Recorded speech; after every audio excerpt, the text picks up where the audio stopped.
Peace in our human family. Volume of unity. Divine light shining individually. Collectively transforming community. Peace in our human family.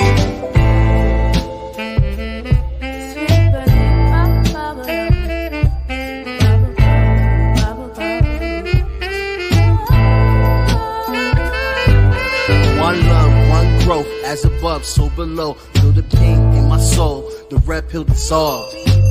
Organized, no matter the cost. Politicians start wars, they don't fight, they sit in the poor. And nothing lasts forever as long as we stay together. Give hell to the masses, watch the unity rapture. This is for the kids and the culture. It's one love, one growth, one light, light warriors. By the way, how do you like your coffee? For instance, How do I like my what? coffee. My coffee? I do oat milk and either mocha, because usually that's the non-dairy flavor. Oh, So usually I do some chocolate and some oat milk. That's my standard. that opened my eyes to certain things because I usually just drink coffee black because I don't like anything that they really have there at the stores or Oh, at Dunkin'. You're from New Haven, right? from Bridgeport, but yeah, I live in New Haven past 7 Oh, years. Yeah. okay. Have you tried pistachio yet? Because it's like a Syrian coffee place in Westville, and like they sell. Yeah, it opened up like earlier this year or something. So it's about a year, and it's a Syrian coffee place, and they have Syrian coffee, and then they have all these like very nice lattes. They have like rose latte, and they sell pistachio milk. So that's why they're called pistachio. Because Oh wow. Yeah, yeah. I need to try that. Is that like near Rava? Because I've heard of Yeah, Rava. so it's a little further down than Rawa. Oh, okay. So it's like kind of by, I don't know if you've been to Strange Ways at all. I've heard of it. Okay, so yeah, it's a little bit up, and it's on the corner. So it's really good, and they have really good pastries and baked goods as well. Oh, okay. Nice, nice. Well, hello everyone. My name is Jamar Jabari, and this is Keana. Uh, Keana, if you'd like to tell them a little bit about yourself, there's a lot of things we can talk about. I know. Well, for starters, I'm a mental health worker. So I started my education in criminal justice with a background in forensic psychology. And through that, I started working in the mental health field. My first job in the mental health field was working with victims of domestic violence. And then after that, I went to work with homeless young adults. And briefly, I worked in a group home for teens who were, still part of the DCF system. Um, and I've done a lot of education also. So while I was in school, I was a diversity peer educator. I did a lot of school-based organizing around the LGBT community and the gender nonconforming and trans community as well. And so that's a lot of what I do. I do a lot of mental health work when it comes to the LGBT community, when it comes to victims and homelessness, basically anybody who is experiencing high levels of trauma, and needs services. So that's a little bit of what I did. And then last year, while you were sick, I helped out with A Life in My Days with the Mutual Aid Project. And so I just kind of pick up whatever project shows up on my door. Yeah, that's real organizing right there. I like that. Yeah, I just say, I'm like, hey, I have free time because I'm chronically ill, so I tend to be home a lot. So I'm like, I have free time. Just email me whatever project. There are a couple more projects where I'm going to be working on. It doesn't start until the fall, but I'm doing another youth project where we're going to do more youth education. And then I just started on with Q Plus. So Q Plus used to be part of True Colors, but is now a separate entity. So they still run two groups. So there's one support group, and then there's game night. So I help co-facilitate that with Mel. Right. That's awesome. Shouts out to Q Plus. They're definitely doing a lot of great work. In the absence of True Colors and all the drama with that, but it's a whole other discussion. But it's really good to like know that there's like some genuine, amazing peer support peer support group for LGBTQ youth, because it's just so important. I think us, me and you being part of that community, um, we can we can echo so much that people don't understand that how is it so important to have this type of programming, these type of services just for Yeah. LGBTQ youth. The straights will be like, oh, the cis straights will automatically be like, oh, they're just a child, and they don't understand fully what that queer or trans child is going through, Mhm. and we were those children. So Yeah. I think it's time, as we are adults, we need to tell these adults that they need to start listening more instead of reacting more to understand what their child is going through. Yeah. um, It's definitely difficult. Like before this, I spent some time at Quest, so I believe Juan is now the coordinator at Quest, but before that, I was the coordinator for a bit of time. So at Quest, we were doing LGBTQ professional trainings uh, for whatever organization really wanted to sign up for it, and I ended up doing training for the school nurses of around the Waterbury area, and a lot of them had no idea about trans identity, being non-binary. They weren't really, and it's kind of scary because they've been school nurses for 10 plus, 15 plus years. And also for a lot of kids, especially trans kids and gender nonconforming kids, um, sometimes if you don't have a gender neutral bathroom, the mhm. bathroom that you're going to is the nurse's bathroom. Yep. um, and I had nurses, and I was just talking about this yesterday. I had nurses ask me, well, if this kid is asking, to be referred to by a different name and is, maybe they're trans identified, is it okay if I out that kid to their parents for safety? And like having to respond to that. I mean, I'm used to it. It's fine. I mean, when you're a trainer, you kind of got to get used to all different types of questions. Right. But it's also just scary, the disconnect between like our facilitators, the people who are watching our children, and the disconnect from what they know about identity and the identities of these kids. So, Right. Right. I definitely agree. And that's dope what you're doing there, because it just hearing that first question, I was like, oh my god, I can only we imagine what else you're asked. Like, Oh, it was like I've gotten in some, and it's weird. And we were just talking about this last night too. Of like also as queer people, as trans people, gender nonconforming people, whatever your identity may be. A lot of times we're asked to be experts in our own identity, even if we're just trying to live our lives. And right, so, even though I was the LGBTQ coordinator, I was sharing an office space with other case managers who did other jobs. right, I was sharing experience where I had a coworker from a different department, different job, literally like hunt me down in the office just to debate me about gender identity. And I'm like, I get that you may not feel like excuse me, being an sorry. LGBT. No, it's okay, bless you. But I know that you may not feel like being an LGBT coordinator is a real job, but I actually had a job to do rather than debate gender with someone who didn't really want to understand. They just kind of wanted to debate and take up my time at work. So, Oh my god, shame on you, whoever that person is, and also get a life, outside of getting in people's business that you don't understand. Americans are weird. And I can't even just say Americans. I feel like colonized, land stolen, areas are weird. Yeah. Um, we have a lot of understanding to do, and we lack the ability to try to understand instead of um, just being ignorant all the time.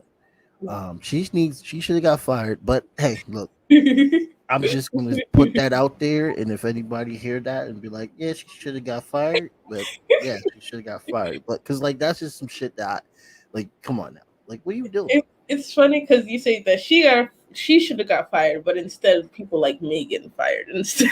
And Exactly. that's a whole nother story. Exactly. Yeah, that it really is. That really is. And I can share so much just off of just being an activist, how many times my job has been threatened. Um, Yeah.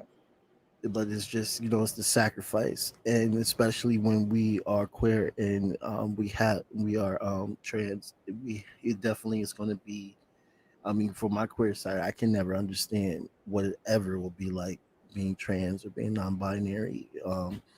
It's just something that I will always have to listen and advocate for myself and defend for my people that I love. But Yeah. it's just another sticker. And Black that's crazy too, because trans. I've had, and you'd be surprised in the mental health field. And Hmm. this is why I talk about the mental health field a lot because I've seen the push now for when we're pushing for abolition. We're pushing to put social workers in certain situations. But Right, I'm like, honestly, as someone who's worked in the mental health field, you might not want social workers in those situations. right. There needs to be a training on that Yeah, hard. because I've had the DCF group home that I worked in. I think it was my first day of meeting my boss, and her and a group of coworkers went into an entire like rant about one of our clients was gay, and went into a rant of, oh, I don't think that client's really gay, they just never had the right parenting in their life. And they equated mentally ill people to special people. They said, oh, they're just special people with special needs. And I was like, so offended. I'm like, hey, first of all, I'm like, you never know who's in the room. Just because like you hold this job, like I am openly mentally ill and I'm a mental health worker. It is possible. There are a lot of mental health workers who got into the field of mental health because they had mental health problems growing up, and so they wanted to further understand that. So it was just like outrageous that uh my supervisor openly went into this conversation that was openly homophobic and ableist. And I'm like, Mm, these are the people who have been sitting in these social service programs for years, like mm. years. And these are management. So these are the people who are like calling the shots. And so I think it's like I'm all for abolition, but I think we should be careful in terms of automatically saying, "Oh, let's just bring some social workers in," because I've worked with plenty of social workers who perpetuate the same cycle. I had another coworker at my homeless shelter who called the cops on my client for smoking weed in the parking lot. But Wow. the rule is they can't smoke weed. Snitch. I know, and it's like this is a client that used to attend our program, a client that other case managers would have been familiar with. Um, and because they were sitting in the parking lot because they're not allowed to smoke in the facility. Mm. And that's what we've told them is like, you have to go out and smoke. You can't smoke here. And then you call the cops on the client. Haters. And of course, that client um, got their car taken away, Jesus. probably endured more interactions with the system than they already have. And so that's why I say just be careful because a lot of times these social workers really aren't here for the people. Right. And this is the issue with capitalism. I had a brother on, what was this good brother's name? Comrade Perez, that was talking about how basically we have a culture where we have reactionary jobs. These Yeah. jobs aren't made to fix solutions. They're made to sustain whatever problem that is going Mm. on. So you automatically, not willing and knowing, you will automatically be a part of the problem that needs to be fixed. There is good examples in other countries of how social work as first responders can be effective. And I swear to God, I wish these motherfuckers would just do their research and not just like try to come up with their own ideas. It's okay to borrow from Cuba. It's okay to borrow from, even if you want to go with the white countries like Norway. It's okay to borrow from what they are doing. And I don't know what Norway's health program, not health program, but mental health program is, and with first respondership. But I do know in Cuba they have a LGBTQ sector called Cenex, uh, CENESEX, something like that. Don't ask me what the acronym's for because I'm pretty sure it's Spanish and that's not my first language, clearly. But yeah, these social workers, they literally go into the community when they get a call about someone who is being attacked for being trans or um uh, being queer, and they take them to a safe area. They and then they also have like rehabilitate not rehabilitation service. They have like teachings, which is something that we can do as activists. Just thinking about it, La Boguita. Shout out to La Boguita. I've been talking about them about plannings for teachings about how about understanding what pronouns are, understanding LGBTQ rights, and understanding how to like break the the stereotypical mindset, what to expect of people like us. Um, but Cuba has been leading in that in such a great way, and they use their social workers in so many other ways as first responders. And it's literally gets to the point where this work is like off of just a revolution that has happened for so long, and it's a work that we can tap into. You see, for instance, Massachusetts, there's doctors that are demanding Biden to allow them to collab with Cuban doctors. So it's clearly coming, but it needs to be like pushed. It needs to be a flame needs to be lit. And I like how you brought that up because the liberals are they're using those terms now. Sorry, liberals. I don't mean to say the liberals like a far right wing person. I'm a socialist, so I critique liberals too. The liberals are saying that basically we need social workers, but there's steps to that, and I like how you mentioned that from being in those spaces of how problematic they can also be. Yeah, it's true that the death rate will go down because people with mental health issues are the highest murdered by police, but it's also a treatment issue as well that needs to be addressed as well too. So I like how you brought that up. Yeah, and especially like police. I don't know why police were destined to handle mental health situations at all No, they're because not. they don't get any they barely get any training. I think someone had told me they get less training than a hairdresser in the state of Connecticut. Yes. Yes. So they don't get any training to deal with mental health issues. They definitely don't. There's so many things they don't really get any kind of diversity training, even though we know diversity training isn't really that Hmm. helpful in general. Hmm. Um, and I mean, it's like anything. The care industrial complex is modeled after the prison industrial complex, and Hmm. so right now the way that our mental health services are set up, it's a lot like carceral punishment. It's like if you or get caught you know being openly suicidal, like as a mandated reporter, I have to call and have you locked up in the hospital. In the hospital, that's not guaranteed that you're getting treatment. I'm going to tell No. you what they do in the hospital for the most part. They sit you in a bed all night, and then periodically through the night, a nurse comes to you and looks you in the face and goes, "Do you want to kill yourself right now?" That is Are you the serious? yeah, that's the treatment. And then God. the next day you wake up, and I think about noon, the Yale students come in, so all the doctors in their little fancy pea coats come in with their clipboards, and then they ask you a couple questions and then they disappear, and then you're kind of laying in the bed again for another day. So there really is, until they decide maybe they'll transfer you to another facility, or before they decide to, I don't know, send you home. And so really a lot of times those programs aren't really helpful, and because of the fact that it's so many different people with so many different mental health problems, or struggles in one place, a lot of times it re-traumatizes a lot of people. So people go into hospitals, and sometimes they don't come back out, cured or treated. They come back re-traumatized over and over and over again.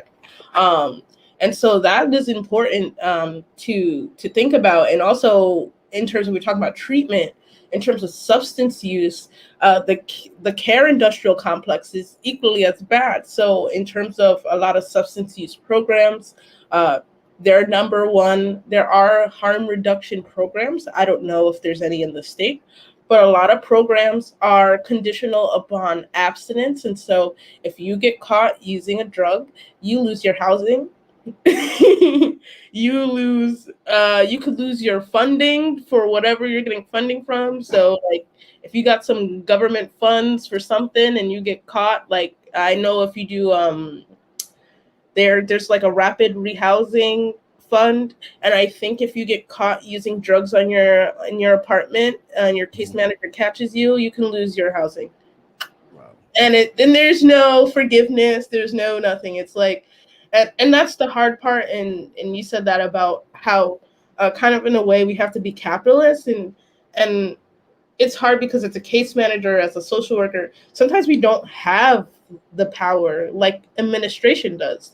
And the thing is, a lot of times administration is very white, and administration doesn't even come on scene to our facilities. Like they work in a separate office.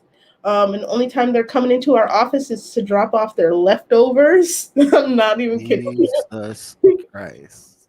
I'm not kidding you. Like my boss at the homeless shelter, the only time he comes upstairs to the homeless shelter is to drop off his leftovers of lunches that they didn't finish downstairs. So this is a lot of organizations. They're not even stepping foot onto the facilities. Y'all are killing me. And they're making the decision. So I've had when I worked in the DV shelter, I had a boss who told me my first day working in the shelter, we had to discharge a client because she was actively using drugs. And she told me, well, she has 2 hours to pack up all her stuff and leave the property. So I had to tell this woman in crisis, breaking down because she has nowhere to go. You have 2 hours to pack up every single one of your belongings and get out, or we're going to call the cops on you, because that's what I said we have to do. Man. All right. So I hope people are hearing this and just understanding that this is just not okay. Like, why would you kick someone out that isn't recovering? Just because they slipped. And I like how you brought up the harm reduction stuff. That is very important knowledge to know about. Because, look, I understand that the goal for a lot of these places, and I'm going to say what they want. I'm not going to say what the person wants. Because we know the reason why people use drugs. Yeah. And we know that the government does not offer any knowledge or any support towards their choice to use. And it does not make sense to kick someone out that's going through this just because they used again. Yeah. What are you going to do? They're going to go back out and use more and get themselves into trouble. And this is on y'all. Like this is literally the administration's fault. So a lot of times, sorry to cut you off. Yeah, go ahead. Throw this in real quick. But a lot of times the option that is given is, oh, you have to go hospitalize yourself and go into basically inpatient detox. So you have to literally do that, or you're left homeless. And then we tell them, oh, well, we gave you a choice. You just didn't take it. You see how gaslighting that is? Right. This remind me of Demi Lovato. Do you know Demi Lovato? You know Yeah. Demi Lovato. Everybody fucking knows Demi Lovato. Demi Lovato was non-binary, and Demi was going through. They were going through some issues with addiction, and now they are what they call California sober. So basically, they only do weed for Okay. for now and forever. I didn't know that was called California sober. I didn't know neither. See, I'm learning these new terms now. I'm trying to get hip with the kids, even though Demi is like practically the same age as me. But but California sober. So what I wanted to ask that to like segue into your work about marijuana. Like, do you think marijuana can be a beneficial drug to help people out in the future, especially struggling with addiction and stuff like that? Because I know that the goal is for the administrations that be they want people to be sober, but let's just be honest, we're humans and we medicate ourselves all the time, either with doctors or not. So technically, when the fuck are you ever sober? But so why can't we just like look into marijuana? Yeah, so that's I'm glad you asked that. So recently I started doing a lot more work on cannabis advocacy, because also I'm trying to start my own cannabis wellness brand. And so um, I got into cannabis because I became chronically ill at a pretty young age. I became chronically ill at about 21. And that's the time you're supposed to be apparently, enjoying your life and Apparently. getting out. And I got really sick. And I got really sick because of so much unaddressed trauma in my life that, for a long time you don't even recognize as trauma. Like as Black people, and being Afro Latinx, like, we didn't talk about the words trauma. That didn't even exist in our vocabulary. I grew up in a household that didn't even really believe in mental illness. And so for a lot of time, my mental illness, I obviously had issues when I was a child, but it went ignored because, in our culture, we don't recognize that. So when it comes to cannabis, I am 100,000% for cannabis because it is helpful and it does provide relief to a lot of people. People need to understand that cannabis consumption is not about just getting high. There are so many different forms of medicating that do not produce a high. And there are so many different compounds of the cannabis and hemp plant that don't give you the hallucinogenic effects. And so you'd be surprised the big population of cannabis users now, the growing population, are actually elderly people. Because a lot of times they live in chronic pain. Also, another issue is chronic inflammation. Cannabis is great for inflammation. And there are thousands, if not hundreds of thousands of stories of lived experiences of people who have able to get off of hard drugs because of cannabis, who were struggling with chronic illnesses and other mental illnesses, were able to find relief in cannabis. And so that's why I do a lot of work in the cannabis realm, because I want to show up as a mental health worker, but also as an Afro Latinx person in cannabis, because still I know that we talk about social equity a lot, and social equity programs and ending the war on drugs and repaying our communities. But no one's really ensuring that our communities are being repaid in the right way. It's one thing to have a social equity program, but I think it's like anything of asking Black people or queer people, when people want you to be the token, like, okay, here's this social equity program, here's this diversity program, here you get to be a little token, but we're not ensuring that what you're doing is going to be sustainable or successful, and we don't really care. That's the DNC, but go ahead. And so it's like you see a lot of people, and so that's why I fear about social equity sometimes, because I'm like, okay, you're going to ask all these people of color, Black people, people who have been affected by the war on drugs, who may have been in not great situations, and obviously probably not doing great economically, and you're going to ask them to start a business that they don't even know how to run, because also you got to understand the way that the cannabis industry is regulated, it is a monster. You have to have a legal team. You have to have a financial team. You got to make sure your paperwork is like on point, because if you get audited and your paperwork isn't on point, you lose everything. And so it's such a risky, I would say still it's such a risky business, in terms of, it's so easy for the government to come in and take everything from you. Right, and that's a big deal because it's the federal issue, like you were saying, and they. Oh no! Hold on one second. My cats are fighting. Oh, no, it's okay. This is awkward. I'll be right back. 2 seconds. Okay.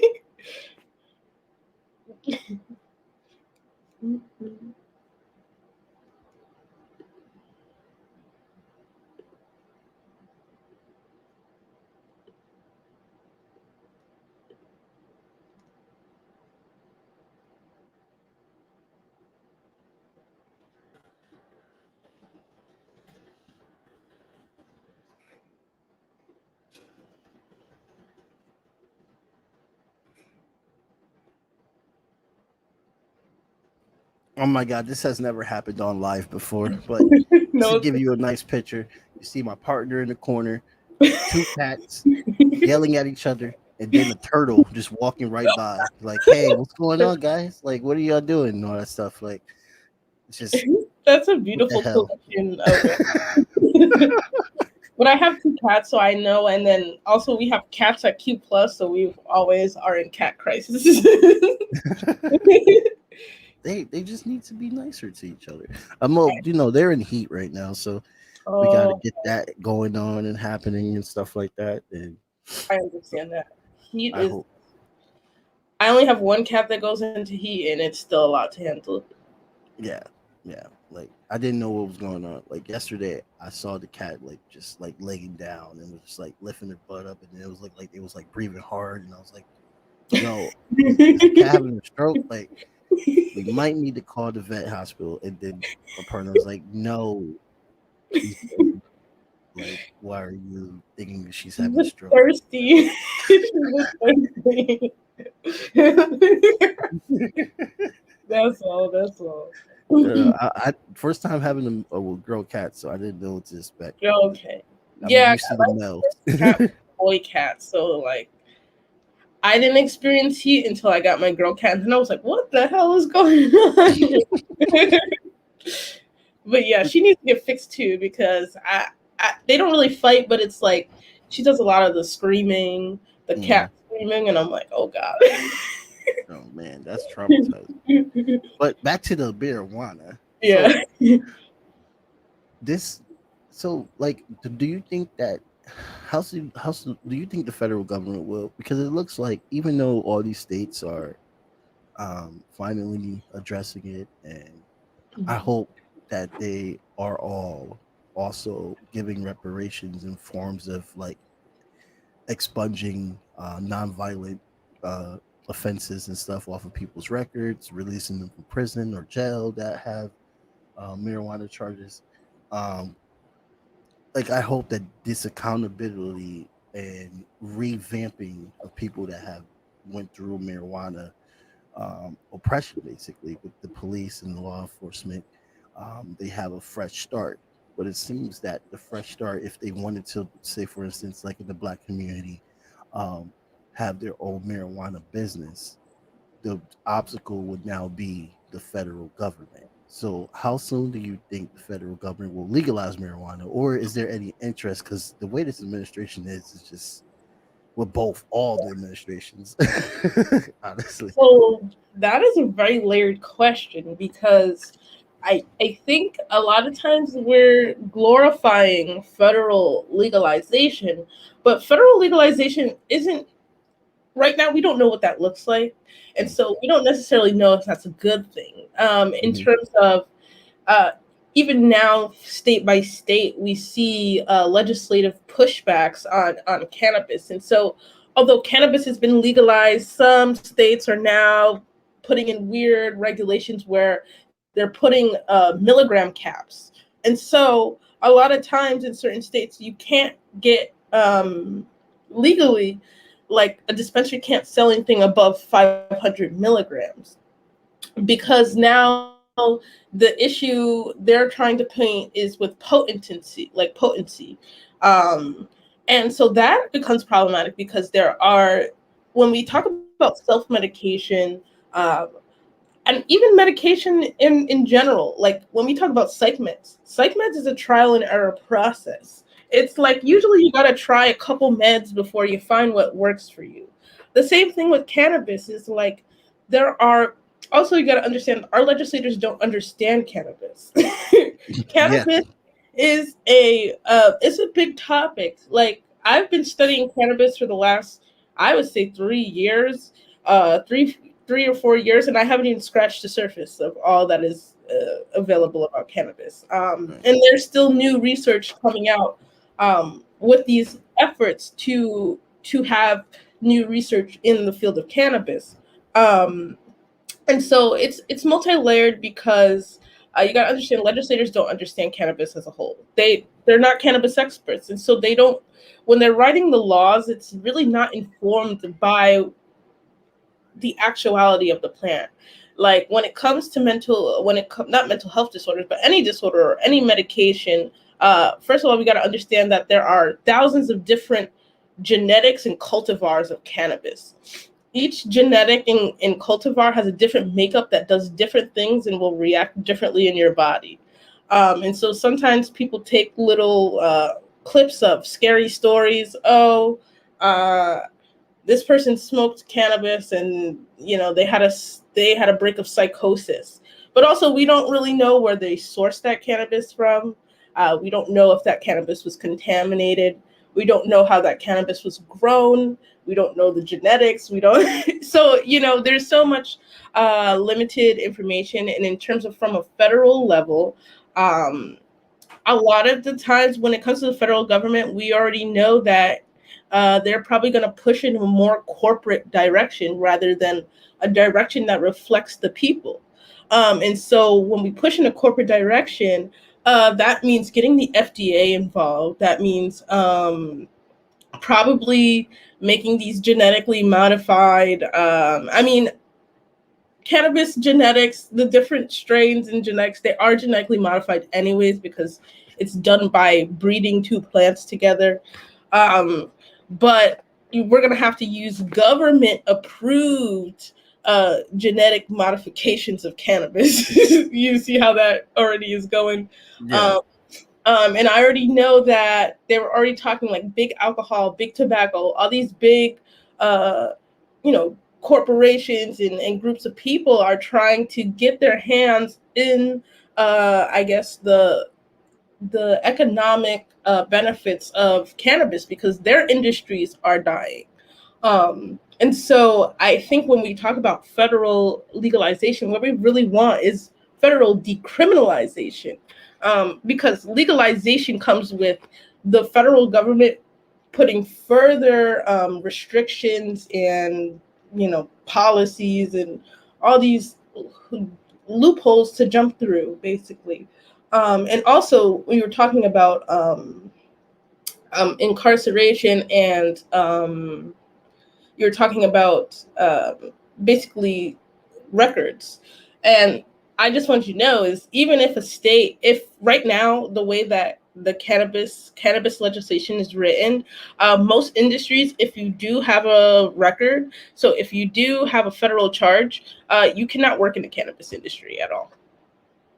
You cannot work in the cannabis industry if you have a record at all. That's fucked up. And so people were also finding out, even though your state legalized it and your state did expungement, if you were charged with a federal crime, and it's pretty easy to get charged with a federal crime for having cannabis and having Right. any drug. If you were charged for a federal crime, that did not count on a state level because that's a federal charge. And so you still have a record and you can't work in the cannabis industry. So That's how our legislation is right now. We are currently going through a legislative battle in our state with Ned Lamont. Uh, we already know how. Well, Yeah, Ned, everybody thought that he was going to be the good guy. I did. yeah. And now Ned Lamont is, and in New Haven, Justin Ellicott, they've been doing a lot of shady stuff. Mm-hmm. And they went, so we had our cannabis advocates in the state, and I'm pretty sure we're pretty familiar with the cannabis advocates in the state, who do hard work and openly, visibly do hard work for years. Went out of the way to write their bill, HB 6377, I'm pretty sure. Yeah. And then Ned Lamont wrote this like really crappy corporate cannabis bill uh, behind our backs with like, I don't know, cannabis corporations. And that's what they're trying to push through instead of a social equity bill that would actually help our communities and actually put money back in our communities, not into corporations. Right. And that should be the way to go. Putting money into communities, because everybody wants to complain about how community's so bad, and they'd be like, "Oh, I'm out," but they don't want to actually help make the community grow. Exactly. They always talking about how.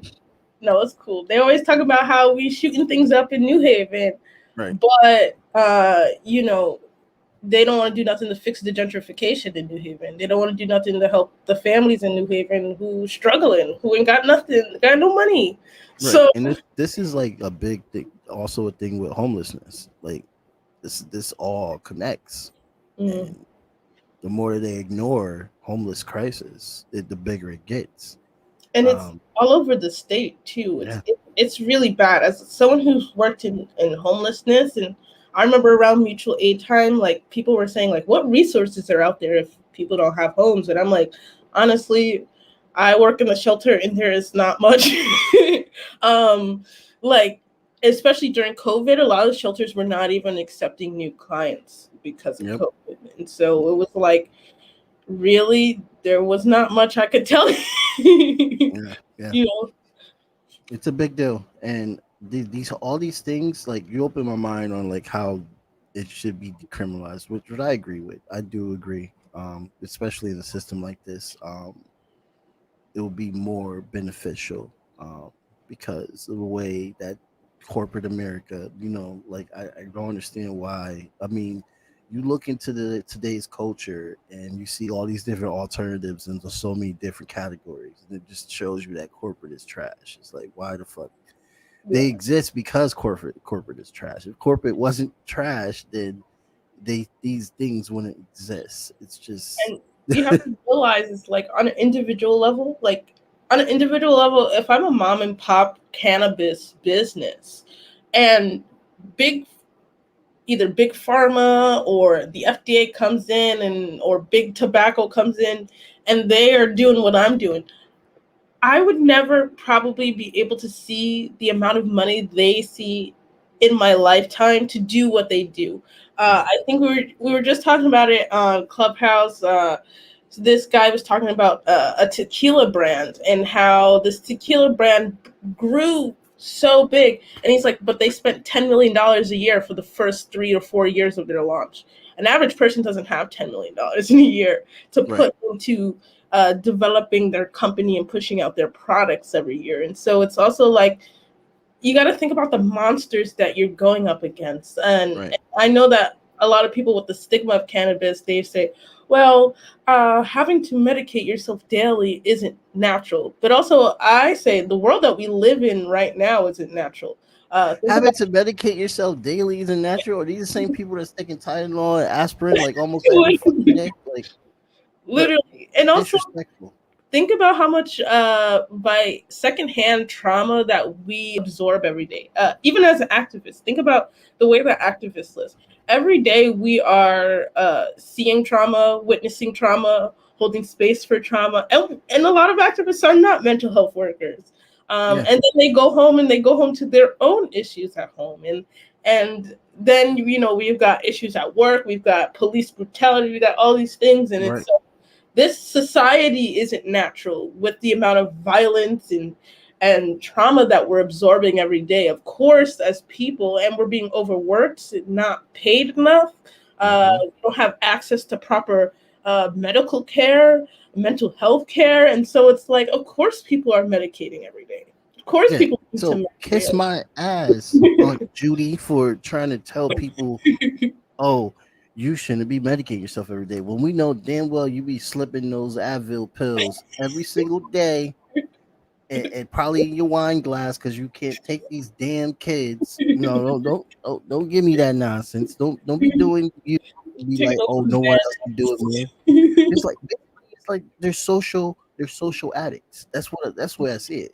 They're social addicts. There's two types of addicts. There's the addicts they want to talk shit about, and then there's the social addicts. And the social addicts get to act like they run shit when the social addicts are just as hypocritically the same as the other addict. Like, for instance, what is the shit I used to be addicted to? I used to take freaking ibuprofen, can't even think of the name, every single day. Every single day. Take it every single day. And the people be like, yo, this shit gonna fuck up your stomach, man, or something like that. I'm like, man, whatever. And then I'll be sitting here looking at somebody on the street that's like high off of heroin or something like that. And this is when I was younger, before I even like started understanding the world.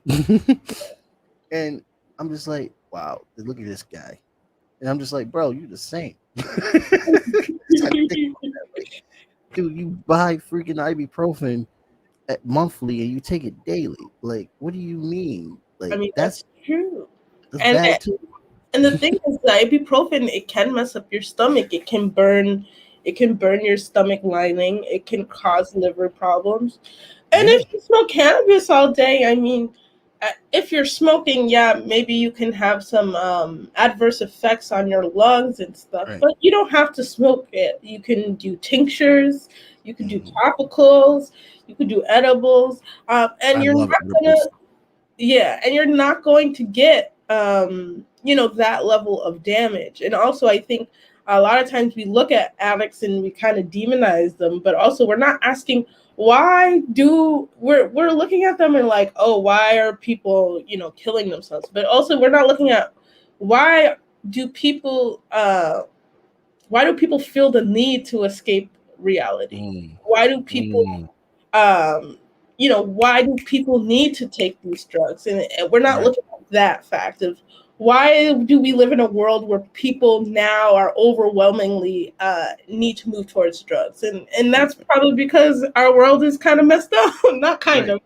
Our world is messed up. Yeah, And so I think we need to start looking at the real problems right. and coming up with solutions than thinking that by criminalizing addiction and criminalizing mental health problems and criminalizing sickness is going to get us anywhere. Because obviously we see it's not. We still hit a pretty big opioid and heroin crisis that governments they don't know what to do about it. Um, and so look at the state of where we're at now. It's not great. And Yeah, so it is. obviously what we're doing is not working. Right.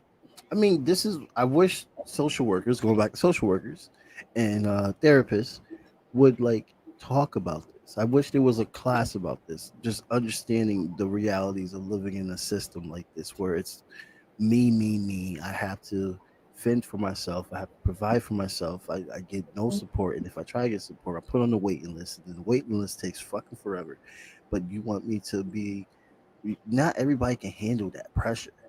And that's a huge part of our psyche. The fact that we have to handle this type of pressure in the Especially system. alone. Yeah. Like alone. And for a lot of times I work with young adults.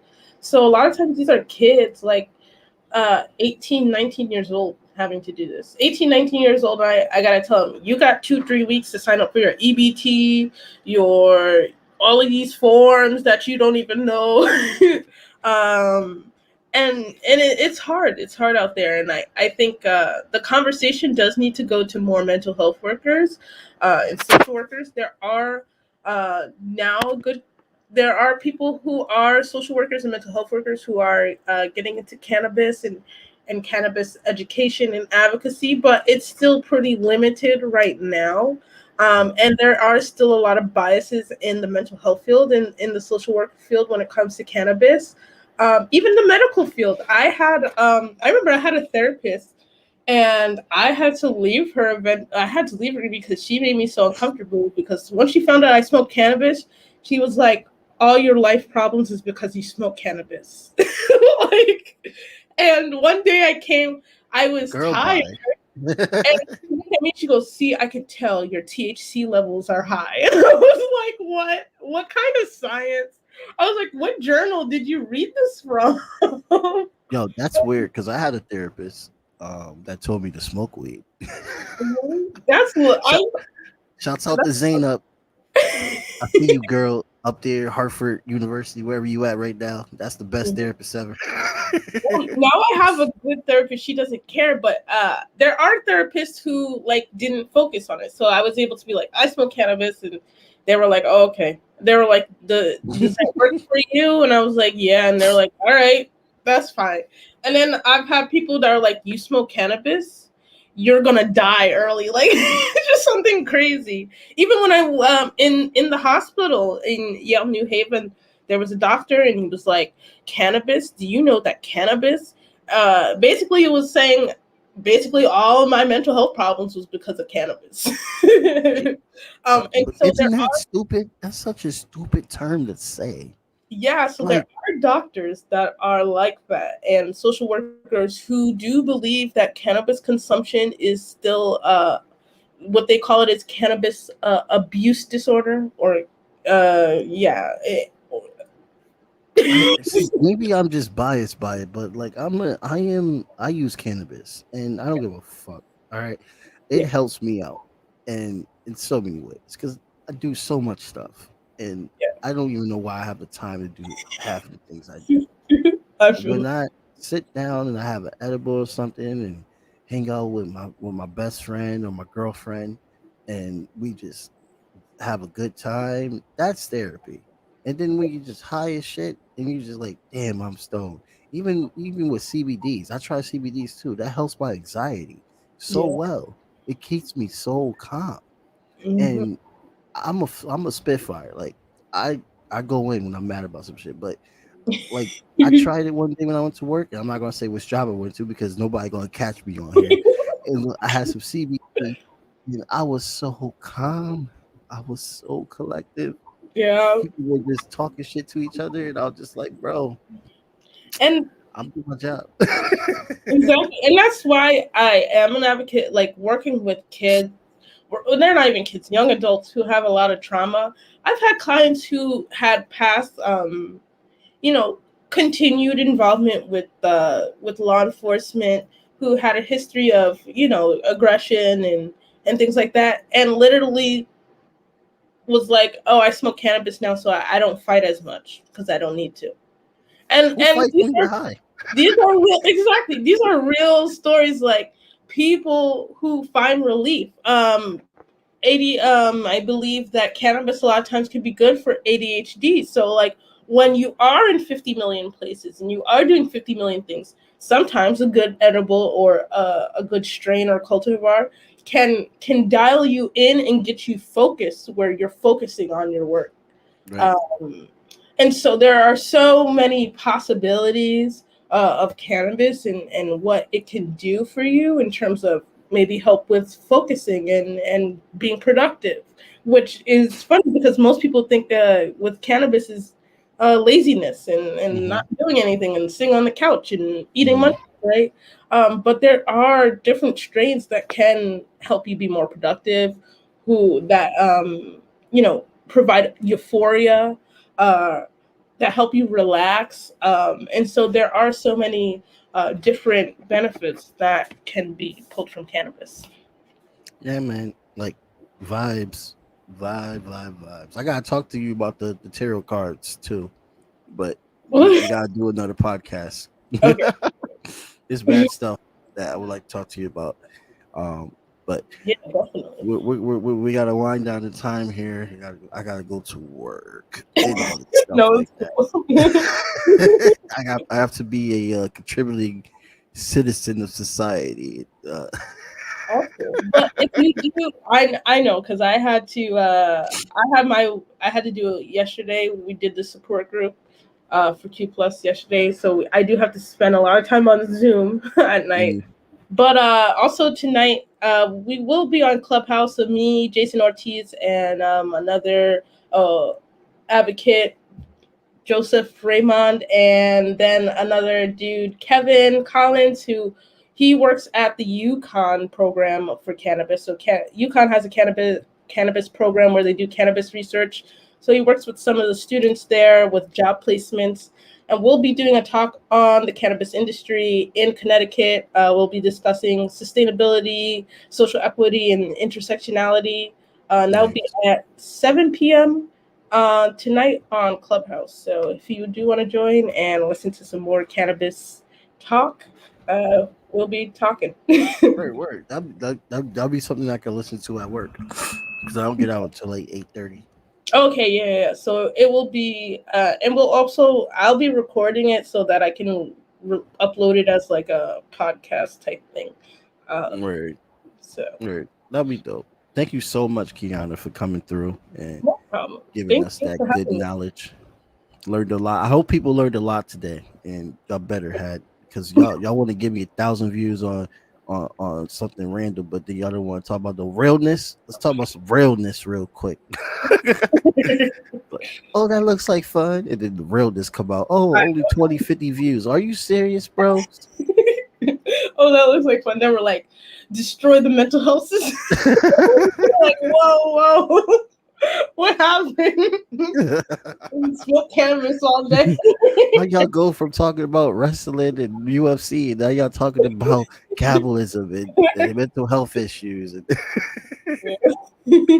I had people ask me multiple times, what is your podcast about? It's about whatever the fuck I want to talk about, bro.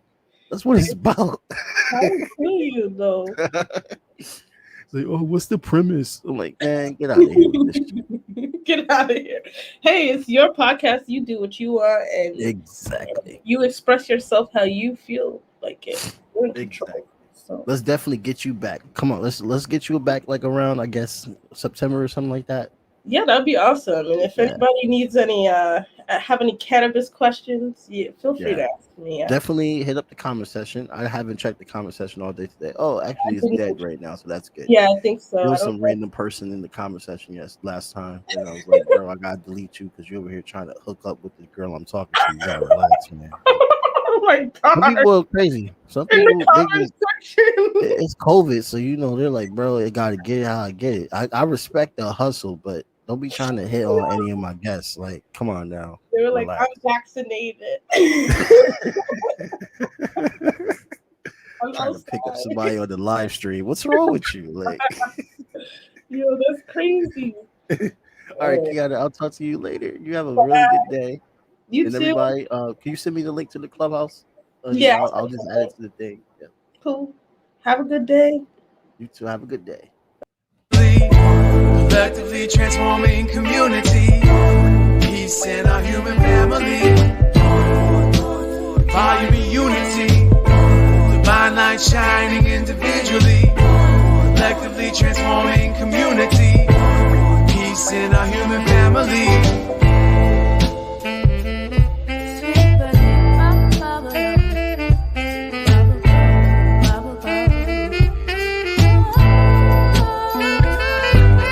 One love, one growth, as above, so below. Feel the pain in my soul, the red pill dissolved.